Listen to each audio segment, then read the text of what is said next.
Welcome to GearCheckGames. This is part 11 of our commentary for Paper Mario: The Thousand-Year Door. Last time we infiltrated the Great Tree and received a mission from Puniper to free the Punies and their leader from imprisonment by the x-nauts. So today we're going to try to do that. Puniper? Yeah. Looks like something fits here. That's what the large lad is named. Yeah, the life and times of Puniper Lee. He's so big. It looks weird. I don't know why my mind went there, but as soon as it said something fits here, I just imagined Mario looking down at Punio and then trying to shove him into the receptacle.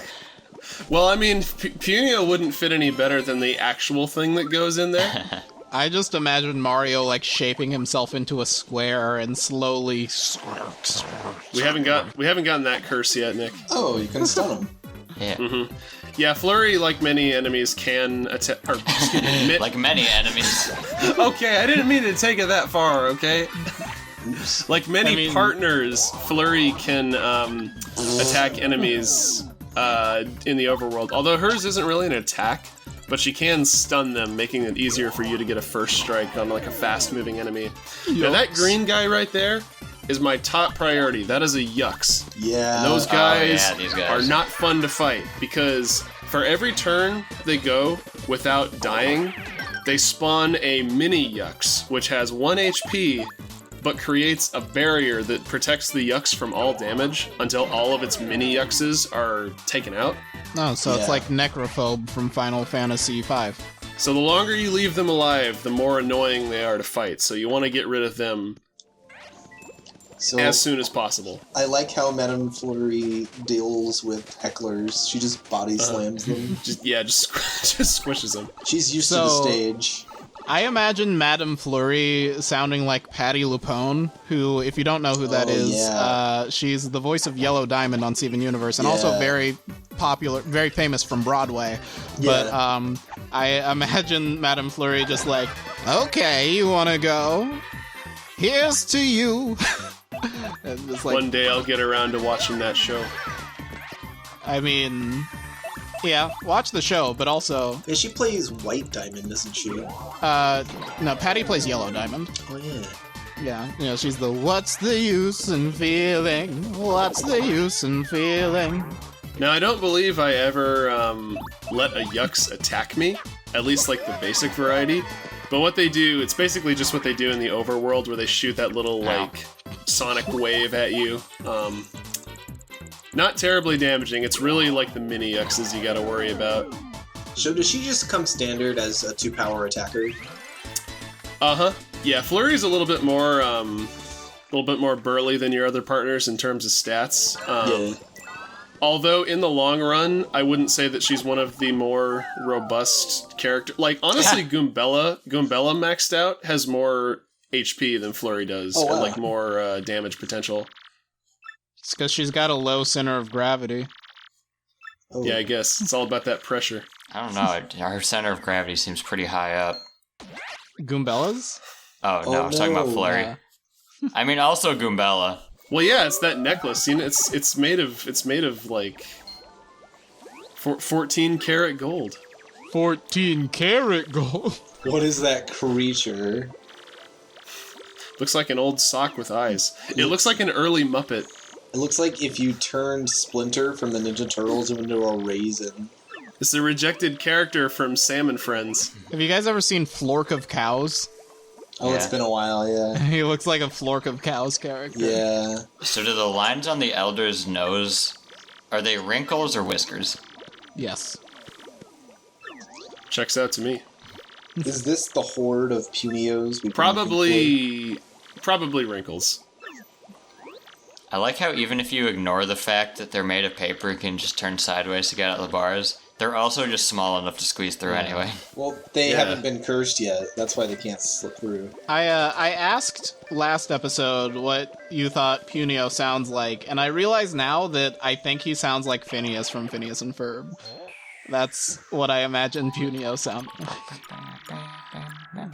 One day I'll get around to not watching that show. Yeah, it's not worth going back to. Oh. I mean, it was alright, but it's not like... It's not as cool as Miss Mouse. Hey. She's trying to be the mom character. Yeah. Miss Mouse was the hippest of the Disney Channel cartoons. Ooh. See, Miss Mouse is very forward. Instead of the shoe, she went straight for the button. Is she... right. Is she like Tuxedo Mask? She shows up, does nothing, and says, my work here is done. Yes, exactly. Yeah. And sometimes she takes things. Well, actually, no, I don't think she ever steals from Mario. Like, every time you encounter her, she's already taken the thing from the room that she wanted, and it's never something you need, so... So is it always... I mean, she's stolen a few kisses. That's true. Is she kind of like Record Scratch Catwoman? I suppose. You know, I guess you can... I guess you can be sent to jail for stealing a kiss. That's true. That's true. So, out of curiosity, why is this fight being shown? Because I can't flee. Alright. Wait, so any battles you can't flee? Well, yeah. I mean, that's my philosophy with RPGs, all one that I've recorded so far. I wish I'd have taken that. Is that if it's a mandatory fight, it must be shown. Mm. So, we're gonna see every fight in the Glitz Pit then, huh? Yes. That's the plan. Yes. Well, I mean, that's like the... I mean, if you skip the fights in the Glitz Pit, what are you even there for? Well, Yeah. there are a couple of rematches in the Glitz Pit. I guess, but like... A couple of rematches where things don't change, I should say. Okay, maybe I'll cut that. Because I thought the video stopped moving because that thing stopped in the air. Like, oh no, not this. No, again. my Wii was dying. No, I like the little juggle you did there. That was kind of cool. Yeah, well, I don't know. That, I always thought it was weird that you get the Ultra Shroom that early, because, like, even if you're putting everything into, like, upgrading your HP, you're not going to have enough HP for an Ultra Shroom to really be, like, useful to you. Oh, Punio! You've freed me. I'm angry at you. If they can grow like that, why are they called punies? Mind your elders, you Well, they can only grow like that for, like, a second or two. And the only one that seems to be able to do it is the Elder. Yeah. As we'll see in a later cutscene, she can also cause other characters to grow smaller. Oh, she's multi-classed in that mage style. You know what else kind of drags this chapter down a little bit from me? The fact that you literally spend hours listening to an old lady's lecture. Well, yeah, I mean, come on, who wants to do that? But also, yeah, we need the all-night mask to figure out what she actually said there. I was about to And she say quizzes you on it. But, like, one of my issues with, like, and I'm just now kind of realizing this, but one of my issues with this, like, the story of this chapter is it kind of feels like a repeat in a lot of ways of the last one. Yeah. Where it's like we need to rescue our, like, family member from the fortress. And there's, like, an elder character who can't remember Mario's name. And, like, there's the guy from the town who wants to be the hero. And I don't know. Maybe I'm selling it short, but Except like in this chapter, your partner character doesn't have, like, any involvement in the story or, like, a character arc or anything. Yeah. And again, like, when I critique this chapter, and I have done so a lot, I'm not implying that it's bad. Like, as I said, there is no bad chapter in this game. It's just that when the others are as good as they are, and I hope you agree once we get to the later chapters and actually back up what I'm saying with some hard evidence, but, like, it's just this one just doesn't stack up to the later ones. You'll help Mustachio. Marty. And we're about to get into the real meat and potatoes of why that is, unfortunately. We gotta help Mario. Everyone Yeah. team up. Oh, is this the part where all of the Punios start following you around like your personal He's not army? heartless. I would have figured he was one. Oh, Nope. wait. At least we don't have to deal with them yet. Yeah. So, if you have a Puny do something for you, will it carry something back to the onion for you? I'm glad you got what they were going for, Trey. Except unlike Pikmin, this mechanic isn't really fun. Yeah. I And mean, they're really hard to manage. I thought you said unlike Pikmin. I'm kidding. If you thought the Hey. Pikmin had like pathing issues, you ain't seen nothing yet. I remember this part now. Because this is clunky. Well, like Now, this if this cutscene will finally end, it's not ending. you gotta capture Why? every puny. Can't leave anyone behind. Uh-huh. Nobody. Leave none behind. See, the Punies are Ohana. No punies get left behind. Or forgotten. Sure they can. Okay. I mean, I don't do that later. Hey, Martinet did have to do 3 lines for this game. Yeah. Yeah, I think the only characters in this game with voiced dialogue are Mario, Bowser, and Peach, who all just have their... It was the Sunshine cast. Yeah. Like a random gasp, a roar, and okie Oh, so dokie Bowser here and there. does sound like he's mad at Mario for ruining their family vacation. Mm-hmm. Yep, the one and only. How dare you? I just recently beat Jet Set Radio Future, and I found out that Charles Martinet also voices the main villain in that game. Which is nice. Yeah, which when I was playing, I noticed, like, man, this guy sounds like evil dictator Wario. And it turned out to be right. And honestly, great. like, he needs to do a lot more. They need to give him a lot more just, like, full voice acting roles. Because he was Yeah. also great in WarioWare Gold. Well, we've got that,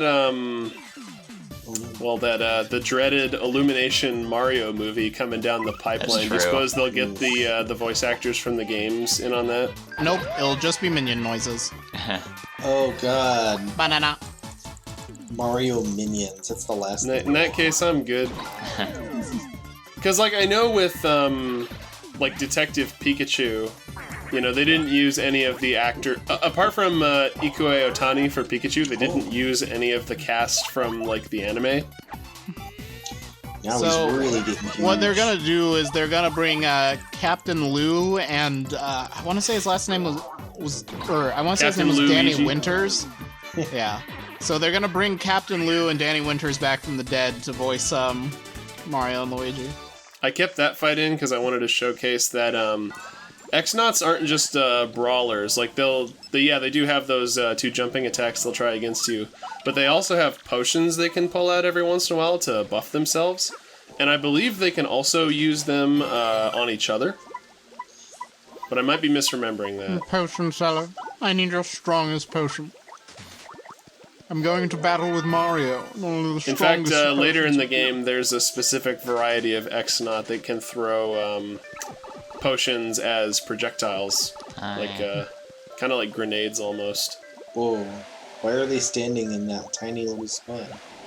Because we placed the puny orb. Because unlike Olimar, who has a convenient button dedicated to making his army of plant-based followers stop following him, this game doesn't have that, and instead you can only stop the punies in place using the puny orb in these pedestals. And, you know, with 11 punies, it's not so bad, because they all kind of cluster together. But once we free Once the you get to whole... 12, That's what I was gonna starts say. getting weird. Yeah. Yeah, no more than 11. But this one goes The to 12, 11. the 12th puny is, like, really big. Yeah. So here we have a new enemy variety, Piters. And this, admittedly, is the enemy I was thinking of when I said I was going to... Or when I decided to upgrade Goombella instead of Koops. Ended up using Flurry mostly on these guys. You know, and Mario. Ah, the Brazilian wandering pied. I like how sometimes the stage background stuff falls over, but it's just, like, too small to actually do anything. Yeah. Nice touch, but also a little bit disheartening. I kind of feel bad for these Piters. You're just kind of invading their territory. Yeah. They What if they're attack- well, invading the Great Tree territory, like the Skulltula is in the Deku Tree? Well, I think... Actually, now that I think about it, I'm pretty sure Punio has a line earlier that implies that the Piters are native to the Great Tree. Where the heck the other puny go? Oh, no, You And lost now, a puny. Yeah, now we see why some of why this chapter is a bit hard to get through. Yeah, this is another thing. Like, see, I'm just trying to, like, okay, some of them fell down, so let's get all of them down.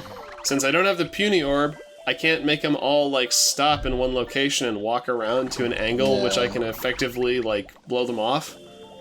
So, yeah. Hey, guys. You see the issue. There we go. Third time's perception. Yeah. Hopefully all the punies are down. See, that's why we needed this game on 3DS, so I could make that jump without having to...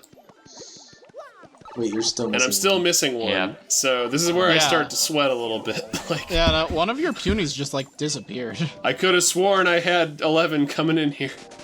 You're just walking around and you notice you're missing one puny, and then you just see a piranha plant down there. Just like a little puny ball next to it. Who's just waiting. Oh boy. But anyway, as the dialogue said earlier, the Elder can recall all of the punies to your party if you go back to her. In case you lose them and you can't remember where you left them, you do have a failsafe, so at least they thought of that, but, you know, it's more backtracking. And if there's one persistent thing that this game does not need more of, it is backtracking. The punies and the jabbies. It's the Achilles heel of this. Hold on a minute. This fine specimen of a game. Punies. Is that a pun? Punies. Oh, yeah, I remember this part now. It's the jabbies. They're taking a Y formation. Yeah. Klaxon, But why? klaxon, klaxon. So, are the names of the native species of this tree a pun on the language of on a language of India? Not that I know of. I assume they're called punies because they're puny. Well, And yes, they're- but and jabbies because they jab things with their pointy beaks. Punjabi. They're going in there to eliminate an entire species. Okay, I don't know about that. And my favorite Indian language, Piter. Well, no, you see, they're fine, Nick. They're just KO'd. Like in Pokemon, they're fine. They're fine. Time to conquer all of India. Wait a minute, that card. All right, Churchill, calm down. Ooh, while things He's are back happening, from the dead. here's a piece of exciting world news. Did you hear about the Ghanaian explorer who went to London and found the River Gulu? The River Gulu? Yeah, the River Gulu. I heard about the Mushroom Kingdomian explorer who went to the Bogley tree to chase those x-nauts away. I thought it was the River Thames. Yeah, the River Gulu. I don't know what the natives call it, but our brave Ghanaian explorer called it the River Gulu. I got you. I got you. Also, I find the some of the storytelling in this chapter a little bit clunky. Like this scene really? here. Great story. I think that was the dialogue from I'm trying to be internet criticism man, Nick. Thank you. I'm just quoting the game, man. Just reading the thing. Criticism, man. What's a super? Ending the episode? Well, I'll talk about it next time because there's a scene that follows up on that scene that we can talk about. See you then. Goodbye. Da da da da da da. Dun.